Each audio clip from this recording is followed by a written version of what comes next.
പ്യാര ബച്ചോ, ഇനി ഗസലിൻ്റെ മലയാള വിശദീകരണം നോക്കാം.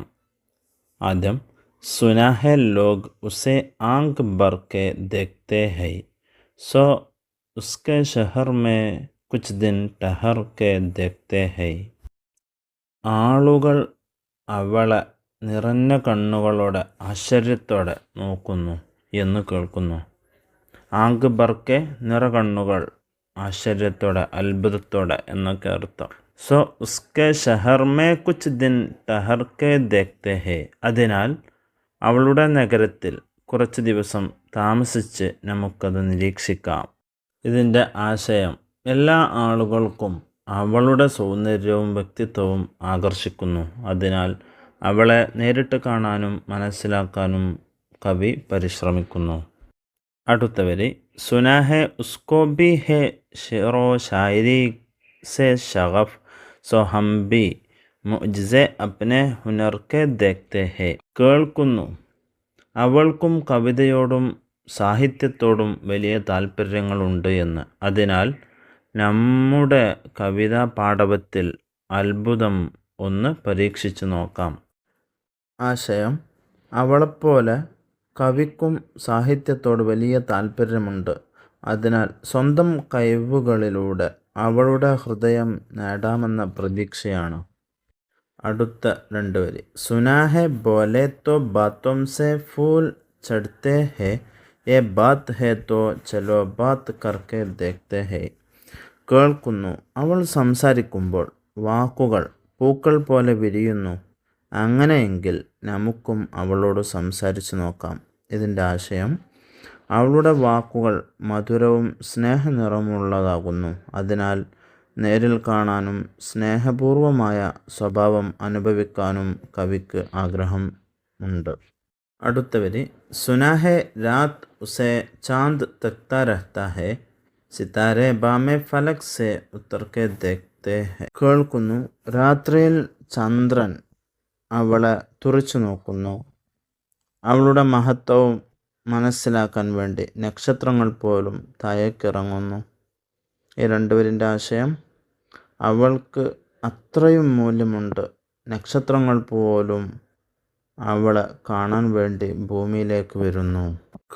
ലാസ്റ്റ് രണ്ട് വരി, അബ് ഉസ്കെ ഷഹർ മേ ടഹരെ കെ കോച്ച് കർ ജായേ, ഫറാസ് ആവോ സിതാരെ സഫർ കെ ദേഖ്തേ ഹേ. ഇനി അവളുടെ നഗരത്തിൽ താമസിക്കാൻ എന്തെങ്കിലും ചെയ്യൂ. വരൂ ഫറാസ്, നമുക്ക് നക്ഷത്ര രാശികൾ നോക്കാം. അവളെ കിട്ടാൻ വേണ്ടിയിട്ട്. ഇതിൻ്റെ ആശയം, കവിക്ക് അവളെ നഷ്ടപ്പെടുമോ എന്നുള്ള ഭാവിയെക്കുറിച്ചുള്ള പ്രതീക്ഷയും നിശ്ചിതത്വവും ചേർന്ന ഒരു വികാരമാണ് ഇവിടെ കവി കാണിക്കുന്നത്. ഇനി ഗസലിനെ കുറിച്ച് സംസാരിക്കാം. എല്ലാ സമയത്തും ഇത് ഉപകാരപ്പെടും, പഠിച്ചിരിക്കുക. ഗസൽ ഉറുദു ഷായരിക്ക് ആബ്റൂ ഹെ. ഗസൽ ഉറുദുവിൻ്റെ അഭിമാനമാണ്. ആബ്റൂ എന്ന് പറഞ്ഞാൽ അഭിമാനം, പ്രൗഡ്. ഗസൽ അറബി ജുബാൻ കാ ലഫ്സ് ഹെ. ഗസൽ എന്ന പദം വന്നത് അറബിയിൽ നിന്നാണ്. ഇസ് സിൻഫക്ക് ഇബ്തിദ, ഈ ഇനത്തിൻ്റെ തുടക്കം, ഇബ്തിദ സ്റ്റാർട്ടിങ്, അറബി സെ ഉയി, അപ്പോൾ ആദ്യമായി ഗസൽ ഉണ്ടായത് അറബിയിൽ നിന്നാണ്.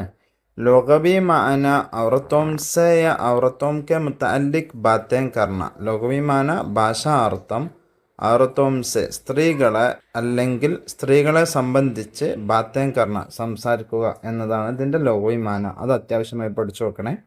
ഇസ്ക മൗസൂ ഉസ്നെ ഇഷ്ക് മുആമലാത്ത് സെ ഹെ, പ്രണയം സ്നേഹം ഒക്കെയാണ് ഇതിൻ്റെ ടോപ്പിക്ക് വരുന്നത്. മഗർ ജമാനെ കെ സാത്ത് ഗസൽ മേ ഹർ തൊറ കെ മൗസൂഅത്ത് ദർ ആനെ ലഗെ. കാലഘട്ടത്തിനനുസരിച്ച് ഗസലിൽ മറ്റു പല ടോപ്പിക്കുകളും വരാൻ തുടങ്ങി.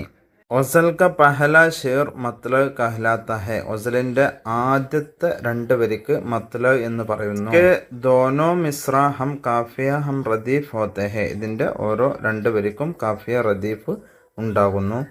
ബക്കിയ തമാം അഷ്ആർ കെ ദൂസരെ മിസ്രാമേ. ബാക്കി വരുന്ന രണ്ടാമത്തെ വരികളിൽ മാത്രം ഹം കാഫിയ ഹം റദീഫ് ഹോത്തെ ഹെ, കാഫിയ റദീഫ് ഉണ്ടാകുന്നു. ആദ്യത്തെ രണ്ട് ലൈനിൽ കാഫിയും റദീഫ് ഉണ്ടാകും. പിന്നീട് വരുന്ന ഓരോ രണ്ടാമത്തെ വരിയിലാണ് ഇതുണ്ടാവുക. आखिरी शेर मक़त कहलाता है जिसमें शायर अपना तखल्लुस पेश करता है. അവസാന രണ്ട് ലൈനിന് മഖത്ത് എന്ന് പറയുന്നു. അതിൽ കവി തൻ്റെ തഖല്ലുസ് തൂലികാനാമം ഉപയോഗിക്കുന്നു. ഗസല് രണ്ട് വിധമുണ്ട്. ഗസൽ മുസൽസലുണ്ട്, और मुसलसल होती है, और മുസൽസലുണ്ട്. ഗസൽ में एक ही मौजू का बयान हो तो ഗസലിൽ ഒരു ടോപ്പിക്കിനെ കുറിച്ച് മാത്രമാണ് വിശദീകരണം ചർച്ചയെങ്കിൽ അതിനെ നമ്മൾ ഗസൽ മുസൽസൽ എന്ന് പറയുന്നു. और മൗസു മുത്തനവ്വ ഹോത്തോ മൗസു പലവിധമാണെങ്കിൽ ഓരോ രണ്ട് വരെയും വ്യത്യസ്ത ടോപ്പിക്കാണെങ്കിൽ ഉസെ ഒയർ മുസൽസൽ എന്ന് പറയുന്നു. ഇനി ശ്രദ്ധിക്കേണ്ടത് ഉറുദു ഗസൽ ഗോഷ്വാറാമെ മീർ തക്കി മീർ, മിർസ ഗാലിബ്, ജഗർ മുറാദാബാദി, നാസിർ കാസിമി, ഷക്കീൽ ബദായൂനി, പർവീൻ ഷാക്കിർ വഗൈറ ബഡി അഹമ്മിയത്ത് രഖ്തെ ഹെ.